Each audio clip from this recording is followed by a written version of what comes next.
Good morning, children. Good morning, Good ma'am. morning, ma'am.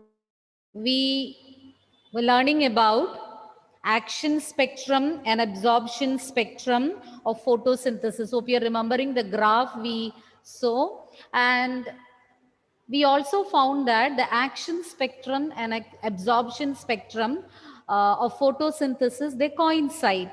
So what do you understand from that graph or from this coinciding absorption spectrum and action spectrum? What do you understand? Malavika,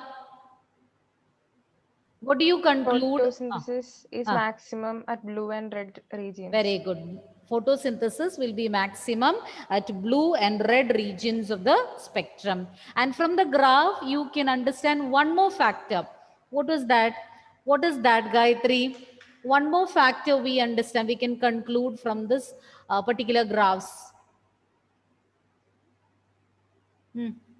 No? Naureen? Chlorophyll A is the main pigment. Chlorophyll A is the main pigment. Which are the different photosynthetic pigments? Anna, which are the different pigments? Chlorophyll A, Chlorophyll A, B, B, carotenoids. carotenoids, and xanthophyll. Which is the main pigment among these? Chlorophyll A. A.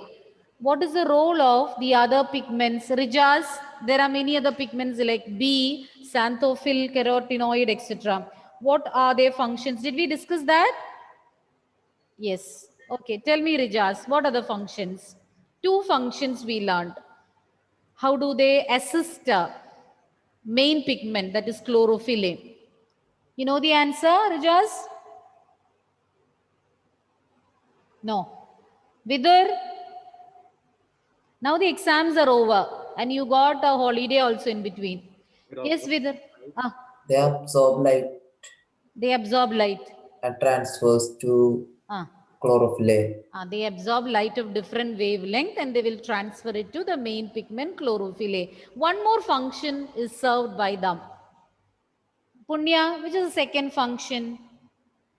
They protect chlorophyll A from the excess sunlight. Once again, they protect? Chlorophyll A from excess heat. You can call the process as photooxidation. Photooxidation means when because of the excess heat of light energy, it can result in oxidative destruction of chlorophyll A. So they will be absorbing the excess amount of heat and will protect chlorophyll A, the main pigment, from photooxidation. So let us continue.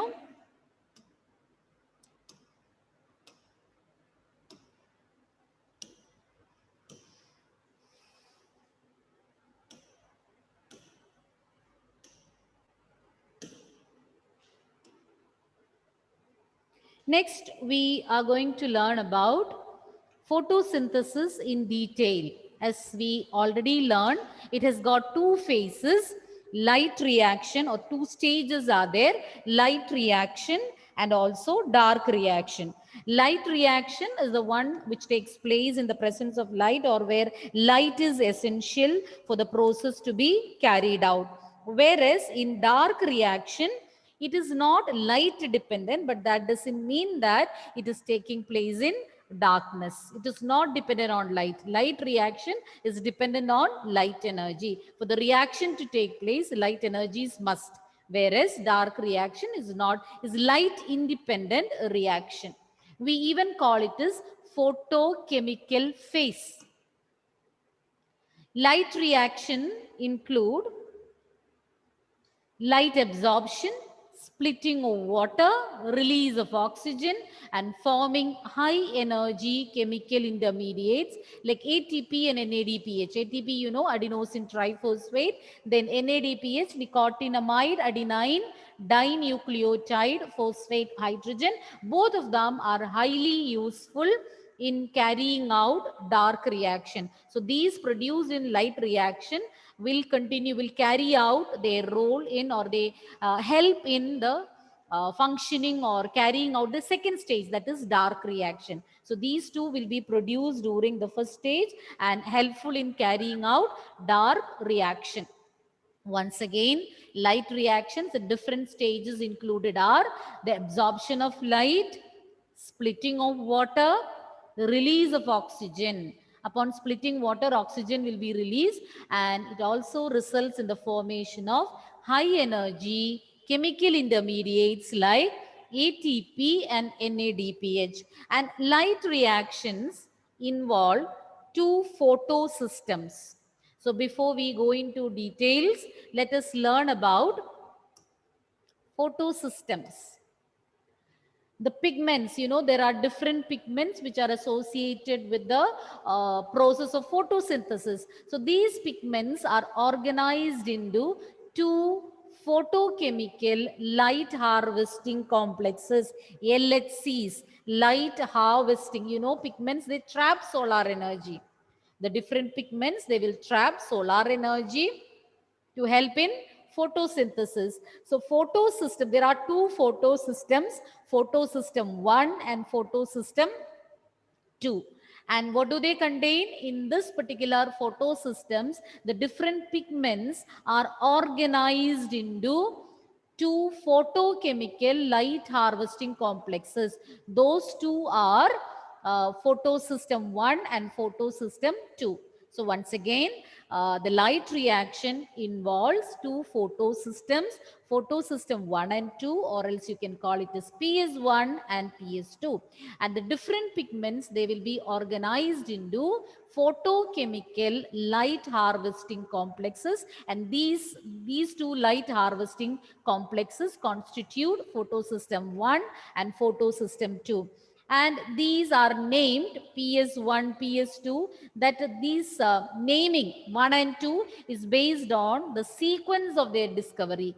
The first one, PS1, was discovered first and PS2 discovered later. It is not related to the function they perform, but these are named according to the sequence of their discovery. In what order they were discovered, accordingly they are named. Once again, light reactions, light reactions include absorption of light, splitting of water, releasing oxygen, and forming high energy chemical intermediates like ATP and NADPH. And light reactions, or the process of photosynthesis, involve several photosystems, photosystem 1 and photosystem 2. And the different pigments involved in photosynthesis, they are organized into two photochemical light harvesting complexes, and that constitute our photosystem 1 and 2, and they are named in the order of their discovery. LHC are formed, or light harvesting complex. As you can see in the figure, it consists of hundreds of pigment molecules, several pigment molecules attached to proteins. So in light harvesting complex, you can see hundreds of molecules attached to proteins. Okay. Each photosystem, so if you take each photosystem, there are two photosystems.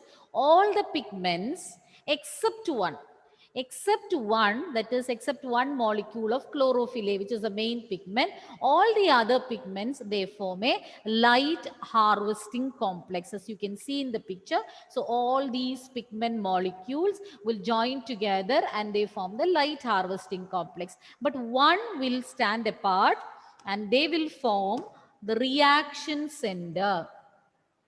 Except one chlorophyll A molecule, all the others together form a light harvesting complex. We even call it as antennae. And the single chlorophyll A molecule, they will act as the reaction center. And in photosystem 1, the reaction center chlorophyll A, it's a single chlorophyll A molecule, the main pigment that constitutes the reaction center.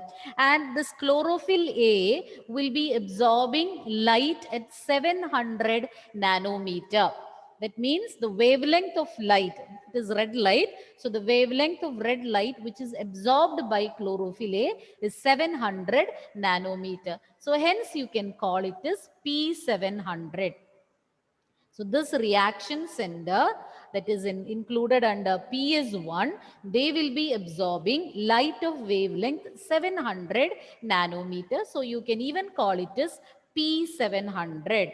So depending upon the wavelength of light absorbed by the reaction center or the chlorophyll A molecule which constitutes the reaction center. So once again, in photosystem, all the pigment molecules except one, all the other pigment molecules, it will together form what you call as harvesting system. That just one molecule, it will form the reaction center.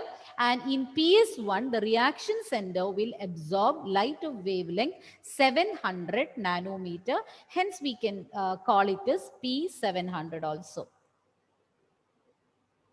In PS2, there is a difference. So PS1, the absorption of light is taking place at 700 nanometer. But the reaction center in PS2, they will absorb light of wavelength 680 nanometer. So you can call it as P680 also. Is that clear? You want me to repeat?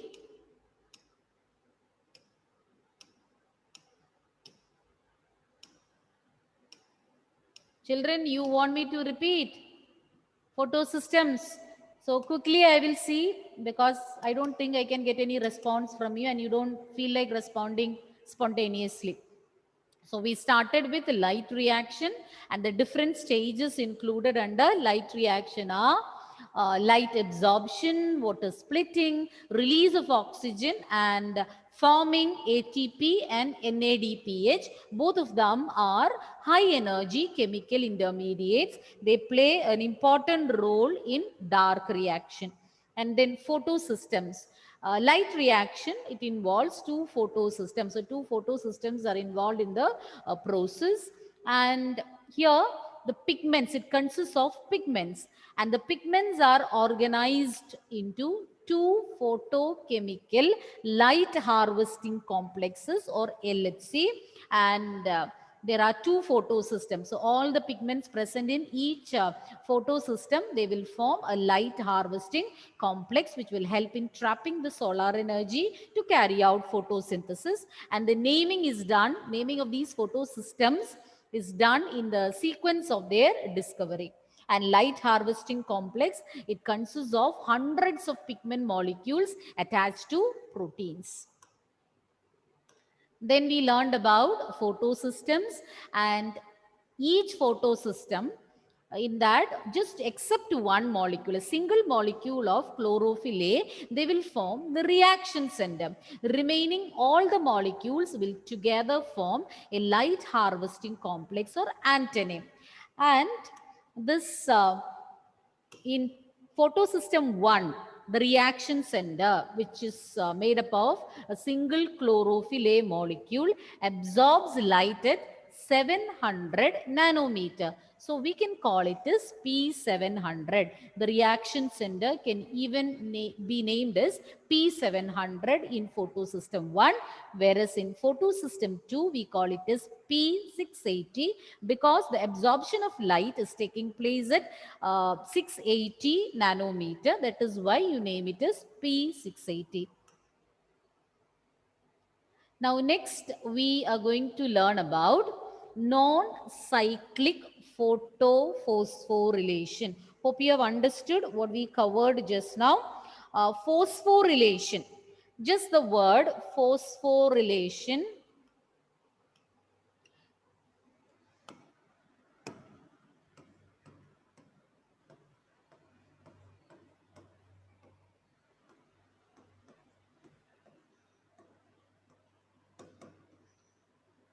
Phosphorylation.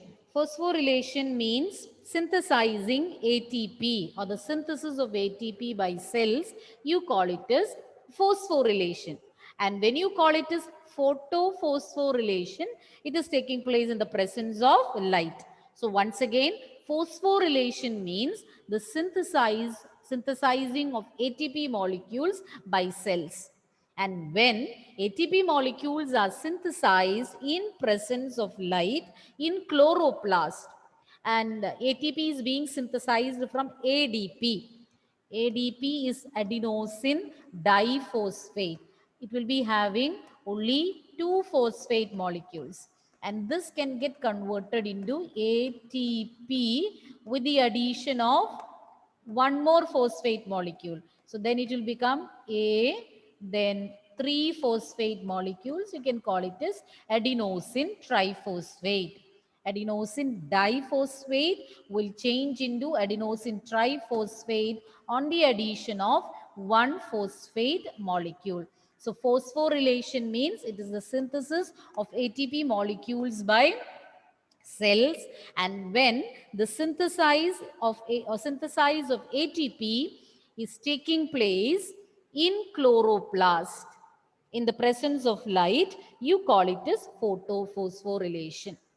Hope you have understood the difference. In general, phosphorylation is a synthesis of ATP by cells, but the synthesis of ATP, if you want, you can add synthesis of ATP from ADP in chloroplast in presence of light. I'll repeat once again. Synthesizing ATP from ADP in chloroplast in presence of light. That is known as photophosphorylation. There are 2 types, non-cyclic photophosphorylation and cyclic photophosphorylation. Cyclic and non-cyclic.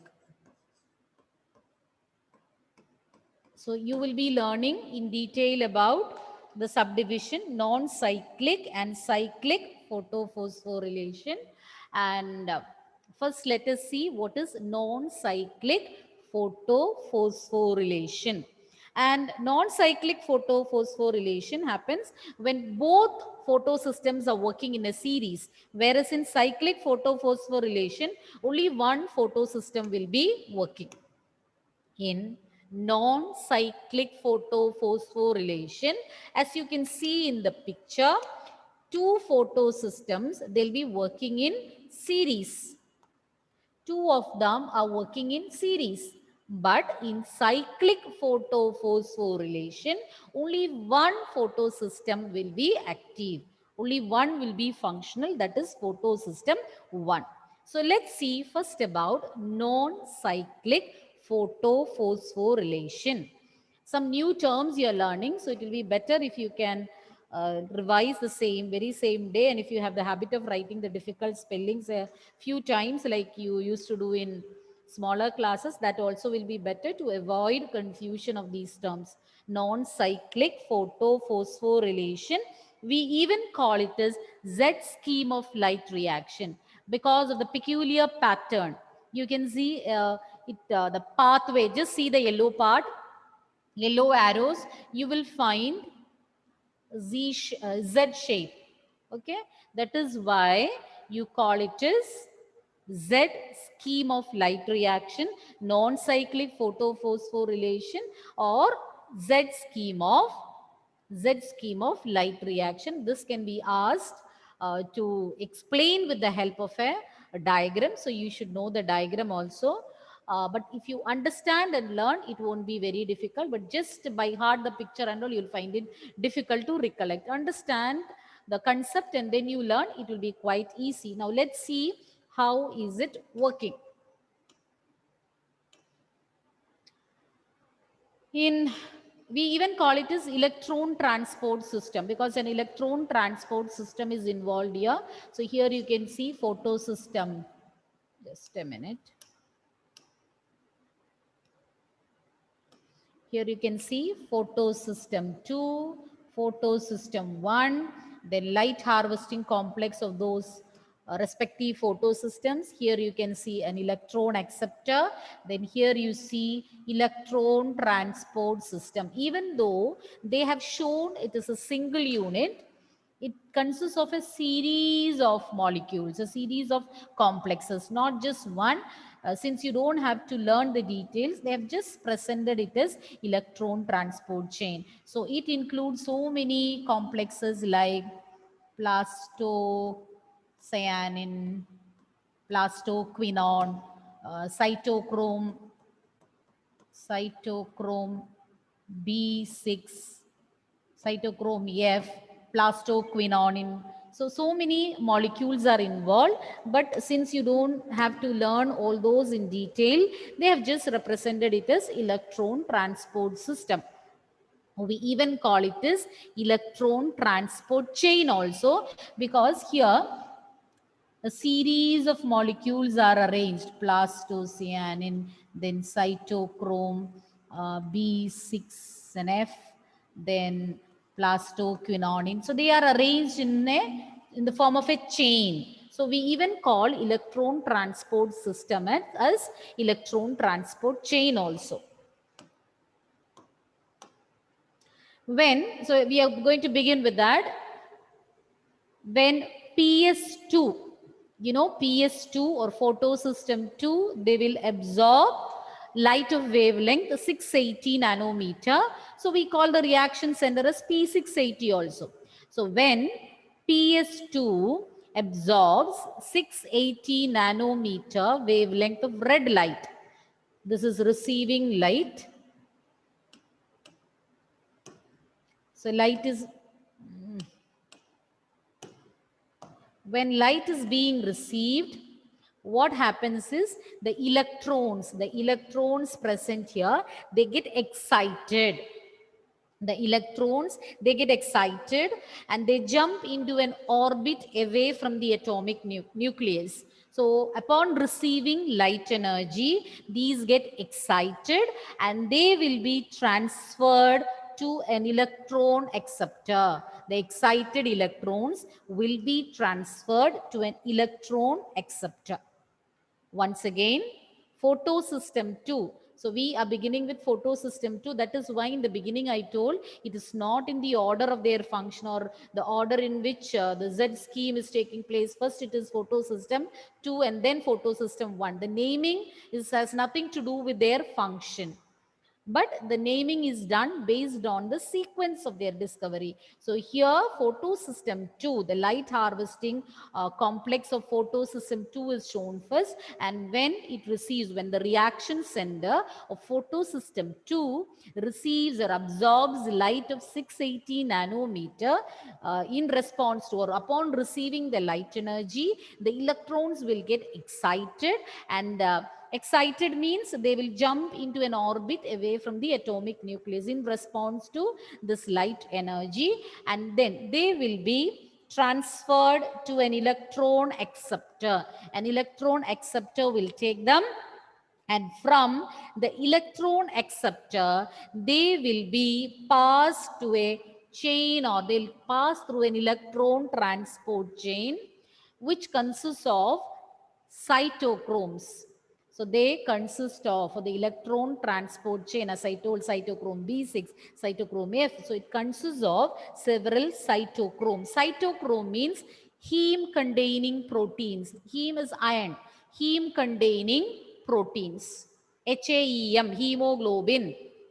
Globin is the protein part. Heme is the iron part. In hemoglobin, I'm telling about hemoglobin. So cytochromes, electron transport system, consists of cytochromes, and these cytochromes are heme containing proteins. The electron acceptor passes them to a chain of electron transport system which consists of cytochromes. This movement of electrons is downhill. I'll repeat once again. This movement of electrons is downhill. So there is, here they have mentioned about uphill and downhill movement. So downhill means, so they have mentioned in terms of redox potential. Have you learned about redox potential in chemistry, children?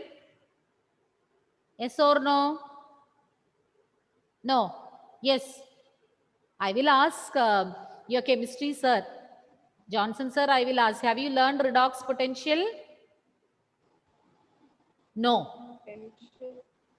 Yes? We have learned about reaction, not potential. Okay. Redox reactions you have learned, not about potential. Okay. A downhill movement means the movement from lower redox potential to higher redox potential. When these electrons, they move from a lower redox potential to higher redox potential, you call it as downhill movement. And when this happens, when the movement of electrons is from lower redox potential to higher redox potential, they will lose energy. Okay, this process or this downhill movement, that is from a region of lower redox potential to higher redox potential, when the movement takes place, what happens is electrons, they will release energy. This method of transport will release energy. And upon releasing energy, when energy is released, using that we can synthesize ATP molecules. I'll repeat. Before that, redox potential is the tendency of a molecule to get reduced or oxidized, or to lose or gain electrons and getting oxidized or reduced. That is known as redox potential. Okay, tendency of a molecule to acquire or lose electrons and get reduced or oxidized. That is known as redox potential. And once again, Z scheme we started with, we even call it as electron transport system. In your textbook, the heading given is electron transport system. And PS2, photosystem 2, first of all, they will be absorbing light energy of wavelength 680 nanometer. And once light energy is received, what will happen? The electrons will get excited. And excited electrons will be transferred to an electron acceptor. And this electron acceptor will transfer it to a series of molecules or series of complexes which include cytochromes. Then I gave you the example of a few molecules. It's not a single unit, it is not a single complex, several complexes are involved.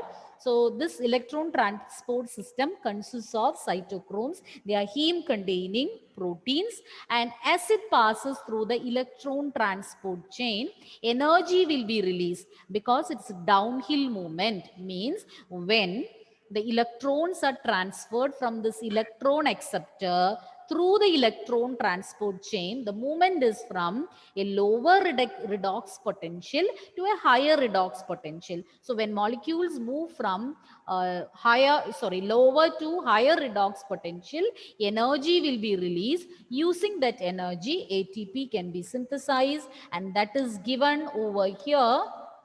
See, ATP molecule, ADP plus an inorganic phosphate form ATP molecule. Okay. So as a result, ATP molecules will be synthesized due to this downhill movement. And then what happens? Then the electrons. This is the light harvesting system of light harvesting complex of photosystem 2, and this one is the light harvesting complex of photosystem 1. Okay, and from here it reached electron acceptor. From the electron acceptor, it moved through electron transport system, and finally these electrons are transferred to photosystem 1.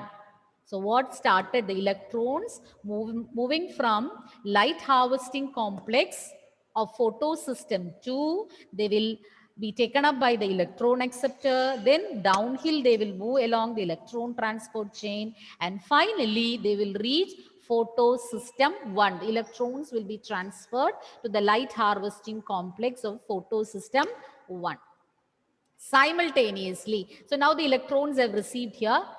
At the same time, what happens is the electrons present in the light harvesting complex, they are also receiving light energy. See here, you can see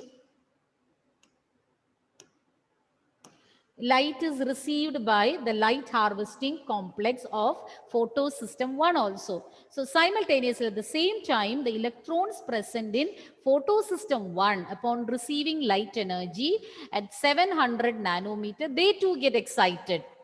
And these electrons upon getting excited, they will be transferred to another electron acceptor, which is having a greater redox potential. So here also the movement is taking place from a lower to a higher redox potential. Then finally, it will be moved from this electron acceptor. The electrons will be moved towards NADP molecule. Okay, NADP molecule. And what will happen to NADP molecule? Upon accepting the protons, upon accepting hydrogen ions, they will get converted to NADPH2, or you can even say it is NADPH plus H plus, or simply you can say NADPH2. So that is how, as a result of Z scheme or as a result of light reaction, we learn two molecules are being synthesized. One is ATP, the other one is NADPH. In the beginning we learned these are the molecules, high energy chemical intermediates. So when electrons are transferred through the electron transport chain, utilizing that energy, ATP molecule is synthesized. And when the electrons move downhill to NADP, and as a result NADP will get reduced to NADPH plus H plus. When the electrons are accepted along with the protons, when it is accepted by NADP, it will get reduced to NADPH2. You can even say it is NADPH plus H plus. This transfer of electrons, this movement of electrons, starting from PS2, the process started from PS2. Then it went uphill to the electron acceptor. See, this movement was uphill. This was an uphill transport. Okay, this is downhill transport. Here also it is downhill. Here also it is downhill. So in the beginning, the transfer of uphill means from higher to lower redox potential. The transfer of electrons starting from PS2, it's uphill movement to the acceptor, then down the electron transport chain to PS1, then the electrons, excitation of the electrons, getting transferred to another acceptor, and finally downhill to NADP is known as Z scheme, and we call it a Z scheme because of its peculiar shape or characteristic shape. That Z shape or zigzag shape you get, and it is because of that reason you call it as Z scheme of light reaction, and you get such a shape only when these are all the carrier molecules are arranged in the sequence of their redox potential. So you get such an arrangement only when all the carriers are arranged in the sequence of their redox potential. So that was about Z scheme of light reaction. So once again, we'll quickly see the points. The transfer of electrons. It starts from where? The transfer of electrons is starting from photosystem 2. From here it starts. It's part of photosystem 2. So it started from here, then uphill to, I'll take another ring.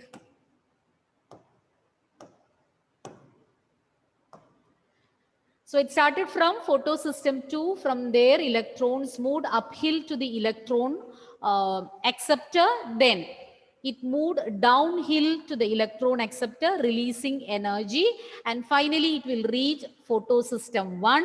Then here the electrons will get excited, moves to an electron acceptor. Then it will get transferred downhill to NADP, resulting in the formation of NADPH plus H plus. So this entire scheme, you call it as Z scheme of light reaction.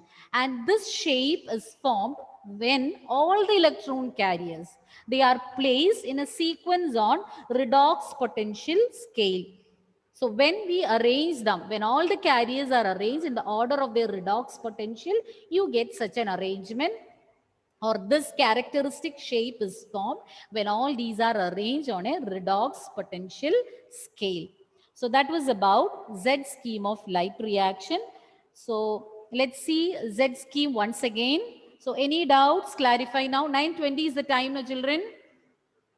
Is it 9:20? Yes, ma'am. Okay. So we will quickly revise.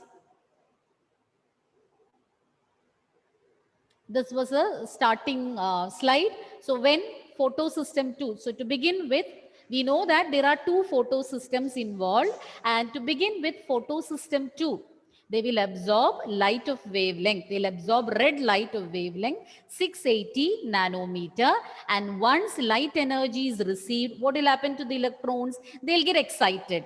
And what is next? The excited electrons should be transferred to an electron acceptor. And this movement is uphill. This movement takes place uphill, and then from the electron acceptor, the electrons will move through a series of complexes. You call it as electron transport chain, and that is downhill movement. So when electrons move downhill, that is from lower redox potential to higher redox potential, energy will be released. And utilizing this energy, what will be produced? What will be produced utilizing the energy? Punya? ATP. One molecule of ATP will be synthesized. And finally, the electrons will reach photosystem 2.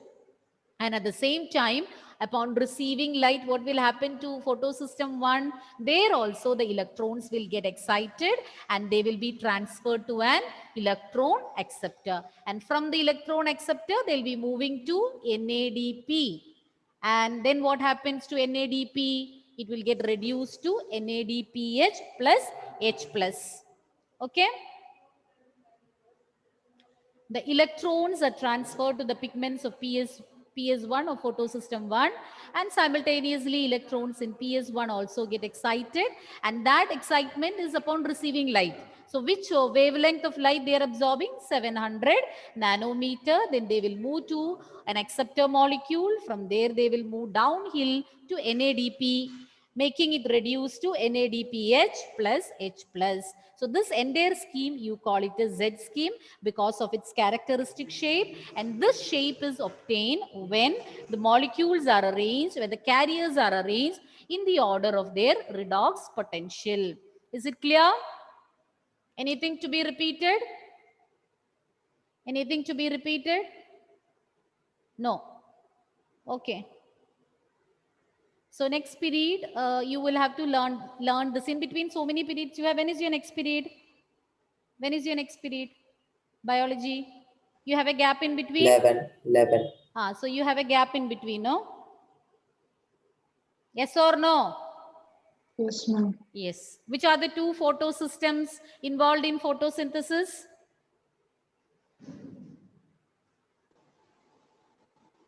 Evelyn, which are the two photosystems involved? Photosystem 1 and photosystem 2. How are they different? How are they different in terms of the reaction center? Anna? Photosystem 1, the electron, when Photosystem 1? uh, The reaction center will absorb 700 nanometer, or photosystem 2 or photosystem 1 photosystem 1 will absorb light of wavelength. nanometer. How much? 700. And photosystem 2?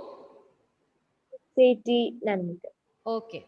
So please do revise and come for the next period. Okay. Thank you, children. See you next period.